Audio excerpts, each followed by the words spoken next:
Mr. Jayachandran is a faculty member in the Structural Engineering Department of Civil Engineering, IIT Madras. Between 1989 and 2010, he worked in the Structural Engineering Research Center, CSIR Chennai, in the area of stability design of steel structural systems, and he was the head of Steel Structures Lab in SERC when he moved over to IIT Madras as a faculty in structural engineering. Ladies and gentlemen, Mr. Jayachandran. Thank you. Thank you very much. It's my personal gratitude to show to Mr. Anand Sen, President, TQM Steel Business, Tata Steel, Mr. Subodh Pandey, EIC Tubes Division, Dr. Bimal Patel, the other dignitaries from the Tata Tubes, people belonging to the Tata Steel fraternity, the doyens of industry from Mumbai, engineers, architects, ladies and gentlemen. My presentation is going to be a free-flow presentation, just expressing my experience that I had over about 2.5 years, put in the title as Steel Construction India, an overview of that. First of all, I would like to happy 10th anniversary for Tata Structura. We wish Tata Structura many more decades of prosperity, and you have to be with the Indian industry, helping the economy. And personally, IIT Madras would like to thank you because we have been with you in the journey right from the day one, possibly.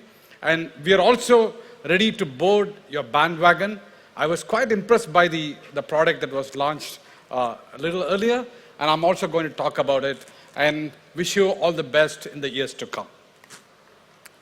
Okay, first is the steel construction is basically a team play, right? So when we say, okay, the different stakeholders of the industry, of the steel construction industry, people say a producer, maybe a logistic, a supplier, the fabricator, a contractor, the end user. But probably I would like to make one point, which I have learned over my experience both in the US and Australia, that the academia plays a very, very important role in the entire this thing. So the reason I'm saying is, if you say it's a team play, because the academia also come into it. I'm not talking about IIT Madras, but I'm talking about the academia in general. Whatever the academia that brings in value to the steel construction industry should be a partner of the steel construction team. Of course, I want to quote the World Cup final, right? Academia is like a substitute, but still it can go score a goal and it's victory for everyone. Right. Now, this is a steel business. When I started as a designer in the 1980s, the wheel was reverse swing, in the sense the steel producers actually make it and they say, I have it and you buy it, and basically the end user has to really absorb what the steel producer have to give it to them. And today the model is reverse. And I remember in the late 80s, I heard the word first from a Tata Steel presenter, the word the customer is the king. Now it's the reverse swing. The end user, now it dictates what you produce at your mill. If I may allowed to say the particular word in terms of the amount of money, the tail is wagging the dog today. And that's the stark reality, and I feel the customer is still the king and ever will be the king. Right. Now, this I have seen in the whole Tata culture, and I compliment them for that. This is an indicative figure. We would like to say where is the steel cake is going to be. Okay. So majorly we see about construction. That's where exactly we would like to, it's about 18%. Okay. Roughly the ones the UK had in the 1980s, almost the same thing. Probably the other ones, we are not able to make a big inroads into that. So the major aim for all of us is to get into the 18% construction market. Probably by widening the product portfolio, and it's not about the entire pie getting larger and you still have the 20% pie, but make the 80% bigger, I mean the larger, so that the entire share becomes increased on that. Okay. Now, this is the profitability. This is again an indicative figure which say another 5 years, there's lots of money involved in highways, railways, energy, airports, right? Many of them are steel intensive. So it is our, you can see here, like possibly the railways with a big chunk of users of steel, now steel is slightly losing out to something like precious concrete. Now possibly because several reasons have come to it. So this is an indicative figure which says that lots of opportunity is there for it. Again I say I'm quite impressed by the product which is launched because it can fit into many of these, the infrastructure areas. Right. Okay. Now, what is a dynamic mechanism for promotion of steel? Right. Many people feel that the academicians really overemphasize the need for research and the codes of practice.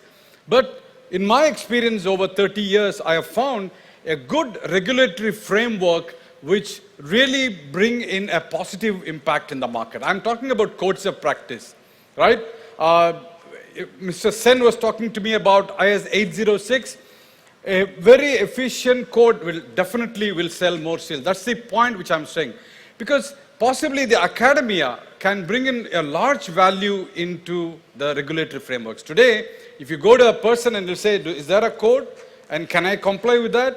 So it offers a kind of a marketing channel for this. So many times the steel producer feels it's enough to give only the information about the, the marketing information to that. Unfortunately today, we need all the information, the conceptual information, the cost, the engineering, as well as electronic information. So it has to be a package that has to be given to the customer. It's not about the product I have and what is your expectation. Now, this is where I feel that the academia is going to play a very big role for the industry, especially for Tata Structura. Right. Now we can see here, the challenge is very clear. Now, the variety and the quality of the structural shape is a must. Right. You can see here in this graph, the number of sections that are available for Indian sections, European, British, the other sections are far, far higher than the ranges that we have. It doesn't mean that they have more number of sections, but I'm saying they have the flexibility to offer, right? So in my experience in the US, I feel people are able to roll out or supply exactly to your requirement, right? That's one of the things I say this is a big challenge for us. The next one is you can see here in the depth range, you can see here, right? The depth about 400, 500, all the other sections, they have the number of sections, they have they peak at a large number, about 400, whereas about India, we are peaking around 200, 250. Possibly, that's where I was quite encouraged that maybe an I and a H product with the welded deeper sections possibly could have been a very nice. You can see, this is one of the contractors from Chennai said, it's okay sir with the import duty, but still I'll be able to make a good, an optimum sections given my variety of the sections today. Okay, next one sir. This is how the UK looked in the 1980s. You can see the market share about 20%, but there was one Professor Dowling from Imperial College London who worked with the industry, and he retired around the year 1990. You can see after that, 1990, the curve goes up. So today, the market share is about 70% of the market. So we are not so different from that. So I'm just sharing the success story of the UK. Right, sir? Now, where in a country, when there is a better coordination between the stakeholders, then they sell more steel. Don't ask me whether Australia, US, and UK are selling more steel right now, but when they were doing, they had the best coordination between the stakeholders. So the point I'm saying is, a country which has got a better coordination, right, among the different stakeholders of steel construction is definitely going to consume a lot of steel. The last part of it, what is the way forward from here? The 10 years we have completed. What I think, in my own opinion, I said, the higher education, research, and the business have to cohesively and seamlessly start working together, right? The academia can bring in quite a large amount of values, both in terms of business and the outreach. The second is, there are three parts there. One is steel construction, steel forming, and physical metallurgy are the major areas in which the academia can come in. Mostly, I found that the Indian steel industry concentrated more on the steel making technology and not on the user-centered technology. Probably that's one of the reasons that we lost out, trying to open out large downstream industries so that the steel can flow into it. You'll find the thin wall construction in terms of coal form is just spreading. I mean, if you take Andhra Pradesh, a rural area, down south, there are a lot of construction happening in the thin wall structure, the thin wall area. Now you can see here from the year 2000, there is an explosive growth of the PEV plated structure industry. I remember in 1999, I gave a talk in GRT Grandes, Chennai, and talked about pre-engineered building. People laughed at us. I said, what do you mean, 4 mm thick plates and things like that? Today, PEB industry is alive and kicking. It's a big industry to grow. And secondly, the last one is just that the hybrid construction is a big encouragement for Tata Structura. The reason is the coal form steel construction is primarily for the western, where the horizontal space is covered.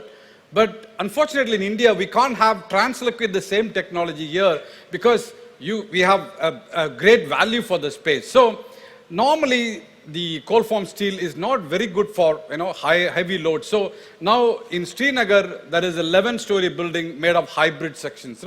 So my point, which is to Tata Structure, is can you coexist with the other forms of construction?